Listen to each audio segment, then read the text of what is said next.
네, 안녕하세요. 화요일의 남자 이상화 세무사입니다. 정부의 활동 중에 공평이라는 키워드가 가장 중요하게 작용하는 영역이 바로 조세 분야라고 할 수 있는데요. 조세, 즉 세금에서의 공평이라는 것은 소득이나 재산이 같으면 공평하게 같은 액수의 세금을 내야 한다는 것이겠죠. 그래서 세법에서는 조세평등주의라는 대원칙 하에 몇 가지 규정들을 두고 있는데 그 대표적인 예로 국세기본법 상의 실질과세의 원칙과 법인세법 등에서 정하고 있는 부당행위 계산 부인 규정을 들 수 있습니다. 그리고 최근 국세청에서는 일명 공평과세 3종 세트를 통해서 올해에 3조 원 이상의 세수 확보가 가능할 것이라는 예견을 내놓았다라고 하는데요. 이에 대해서 간단히 살펴보면 그중 첫 번째가 연말정산 부양가족 과다공제 차단인데 올해 2월에 연말정산이 진행되었죠. 국세청에 따르면 올해 연말정산에서 부양가족 과다공제를 사전 차단함으로써 약 8천억 원의 세수 효과가 발생했다라고 발표를 했습니다. 그리고 두 번째가 보험사 해약 환급금 준비금 제도 손질에 관한 것인데요. 보험사의 해약 환급금 준비금이란 보험 계약자가 중도 해지할 때에 지급할 금액을 대비해서 적립해야 하는 금액을 말합니다. 그리고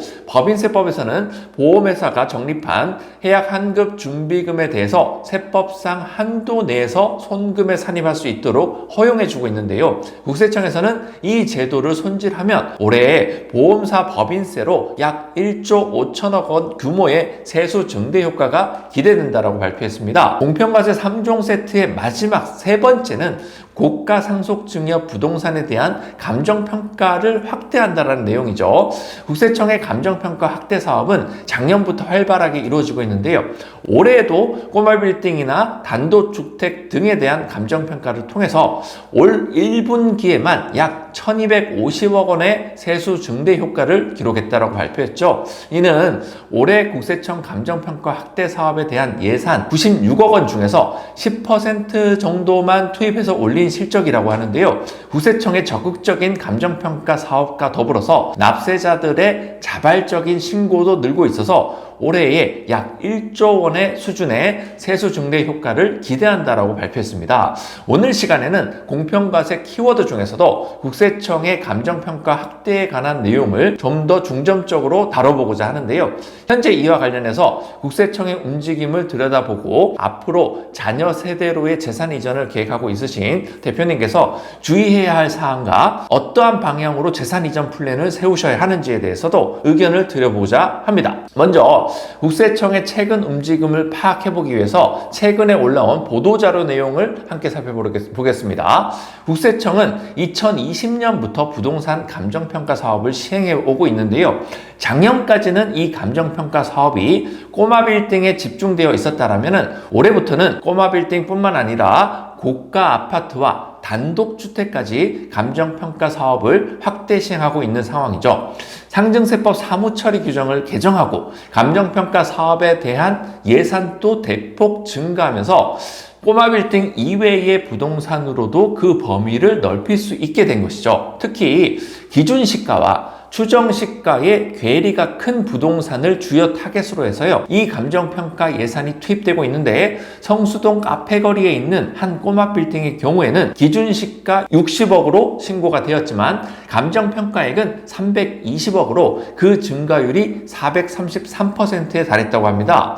매매 사례가 거의 없는 초고가 아파트와 단독주택의 경우에는 꼬마 빌딩에 비해서 건당 감정평가 증가액은 낮았지만 증가율은 훨씬 더 높았다고 하는데요. 주거용 부동산에 대한 감정평가 사업은 올해 남은 기간 동안에도 매우 활발하게 이루어질 것으로 예상이 됩니다. 부동산이 상속이나 증여로 명의가 이전될 때에는 세금이 반드시 발생하죠.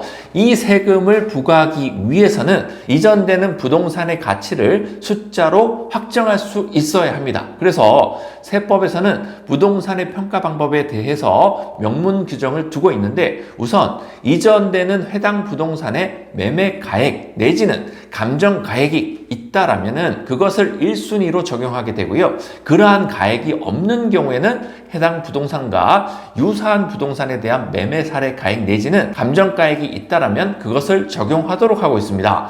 이것마저도 없다라면은 세법에서 정한 보충적 평가 방법, 즉 기준 시가 등을 사용하여서 부동산을 평가하도록 되어 있죠. 하지만 국세청 감정평가 사업의 대상이 되는 부동산이 있다라면 국세청이 해당 부동산에 대한 감정평가를 받음으로써 그 감정평가액이 선순위로 올라갈 수 있게 되는 것입니다. 즉 상증세법 사무처리 규정상 감정평가 사업의 대상이 되는 부동산을 상속 증여하는 경우라면 기준시가를 이용한 세금 납부는 사후적인 리스크가 매우 크다라고 할 수 있습니다.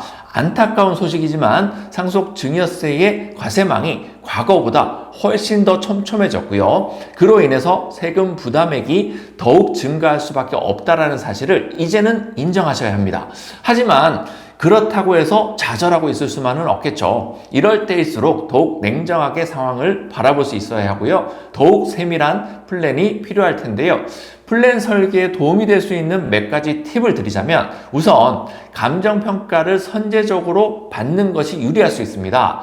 세금 계산을 위한 부동산 평가액을 정할 때에 해당 부동산의 매매가액 내지는 감정가액 둘 이상인 경우 상속 증여일에서 가장 가까운 날에 해당하는 가액을 우선 적용하도록 되어 있기 때문에 선제적으로 받아놓은 감정평가액이 터무니없이 낮게 평가된 것이 아니라면 그 평가액을 우선적으로 적용받을 수 있게 됩니다.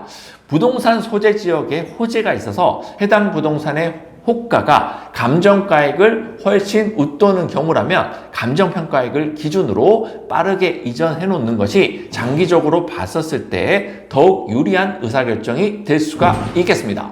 그리고 재산을 이전받을 수 있는 자녀와 손자녀가 여럿이라면 수증자를 쪼개어서 진행하는 분할 증여를 계획해 볼 수 있습니다. 절세 효과를 키울 수 있는 가장 기본적인 방법이 증여받는 수증자의 수를 늘리는 것인데 각 수증자별로 증여재산 공제를 최대한 활용해서 총 증여세 부담액을 낮출 수 있다는 것이죠. 부동산의 이전 시기를 쪼개어서 다음 세대로 넘기는 방법도 고려해 볼 수 있는데요. 증여의 경우에는 동일인으로부터 증여받은 재산에 대해서 10년간 합산을 하기 때문에 사실상 절세 효과를 기대하기가 힘듭니다. 이런 경우에는 증여가 아닌 양도양수의 방식을 계획해 볼 수도 있죠. 다만 양수를 해오는 자녀 세대가 어느 정도의 가용 자금이 있어야 하고요. 시점을 쪼개야 하는 거래를 하나의 거래로 봐서 세금을 추징했던 사례도 있었기 때문에 이 방식을 선택하기 위해서는 충분한 사전 검토하고요. 리스크 체크도 필요합니다. 이러한 문제점을 보완하고 절세 효과를 더욱 극대화하는 방법으로 법인을 활용한 간접적인 부동산 이전을 계획해 볼 수가 있습니다. 이 방법이 더욱 효과적이 되기 위해서는 캐시카우가 될 수 있는 회사가 있다라면 더욱 빠르고 안정적인 플랜 설계가 가능해지고요. 은행 대출을 활용한 자금 마련도 개인으로 이전받는 것보다는 조금 더 현실적으로 계획해 볼 수가 있습니다. 다만 세법에서는 법인을 활용한 우회 증여를 방지하기 위해서 몇 가지 법적 장치를 마련해 놓고 있는데 이러한 부분들까지 종합적으로 고려해서 자금 마련 방식과 이전 규모, 이전 시기 등을 결정해야 합니다. 가업 상속 공제를 염두에 둔 부동산 이전 플랜도 좋은 대안이 될 수 있습니다. 자, 땅 부자들이 카페를 하는 이유에 대해서 생각해 보신 적이 있으실까요? 30년 넘게 제조업을 영위해오면서 공장과 부지를 가지고 있는 대표님과 회사를 물려받길 원하지 않는 자녀들의 사례가 있습니다. 아버지 회사에 아들이 함께 일을 하고 있지만 회사가 사용하는 부동산은 개인 명의로 가지고 있는 사례도 있을 수 있겠죠. 이러한 케이스들에게서 가업상속 공제를 전제로 해서 당장의 세부담을 크게 줄이면서도 사실상 부동산의 이전 효과를 기대할 수 있는 플랜 설계가 가능합니다. 자, 오늘은 이렇게 국세청의 부동산 감정평가 사업이 확대되고 있다는 내용을 가지고 대표님께서 유의하셔야 하는 사항과 앞으로 방향 설정에 도움이 될 만한 사항들에 대해서 큰 틀에서 한번 살펴보는 시간을 가져봤고요. 오늘 영상을 시청하신 대표님들께서 조금이나마 도움이 되었으면 하는 바람으로 영상을 마치도록 하고요. 조금 더 구체적인 플랜이 필요하시거나 대표님의 상황에 맞는 조금 더 디테일한 아이디어를 얻고자 하신다면 가감없이 연락 주시길 바라겠습니다. 구독과 좋아요는 영상 제작에 큰 힘이 됩니다. 이상화 세무사였습니다.